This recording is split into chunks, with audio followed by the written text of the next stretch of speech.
ઉપલેટાના લાઠ ગામે સેવા સહકારી મંડળીની 46મી વાર્ષિક સાધારણ સભા યોજાઈ। રાજકોટ જિલ્લાના ઉપલેટા તાલુકાના લાઠ સહકારી મંડળી ખાતે લાઠ સેવા સહકારી મંડળીની 46મી વાર્ષિક સાધારણ સભા યોજવામાં આવી હતી। જે લાઠ સેવા સહકારી મંડળીની સાધારણ સભા ગામના યુવા સરપંચ પૃથ્વીરાજસિંહ ચુડાસમાના અધ્યક્ષસ્થાને યોજાઈ હતી। આ સાધારણ સભામાં મંડળીના પ્રમુખ તરીકે જોરુભા મોકાજી ચુડાસમા અને ઉપપ્રમુખ તરીકે ભરતભાઈ જમનાદાસભાઈ વાછાણીની નિમણૂક કરવામાં આવી હતી। આ તકે ગામના આગેવાનો, મંડળીના સભાસદો, સભ્યો, હોદ્દેદારો તેમજ ગામના વડીલો અને યુવાનો બહોળી સંખ્યામાં ઉપસ્થિત રહ્યા હતા। પૃથ્વીરાજસિંહ ચુડાસમા, લાઠ સરપંચ। આજરોજ શ્રી લાઠ સેવા સહકારી મંડળીની 46મી વાર્ષિક સાધારણ સભા યોજાયેલ હતી। આ વાર્ષિક સાધારણ સભામાં સર્વાનુમતે શ્રી લાઠ સેવા સહકારી મંડળીના પ્રમુખ તરીકે જોરુભા મોકાજી ચુડાસમા તેમજ ઉપપ્રમુખ તરીકે ભરતભાઈ જમનાદાસ વાછાણીની વરણી કરવામાં આવેલ છે।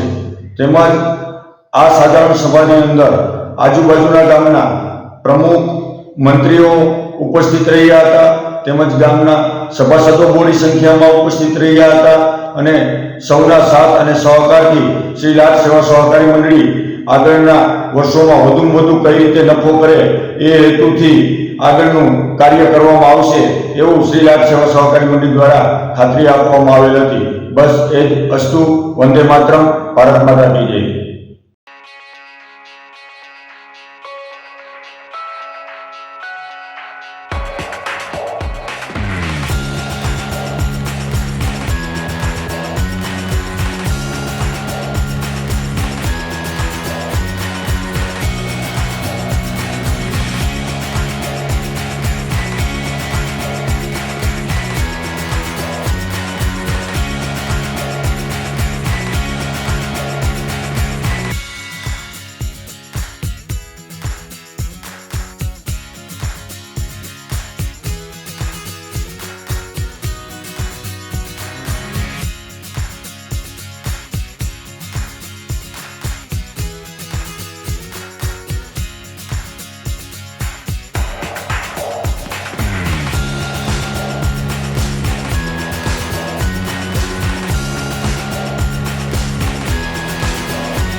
Thank you.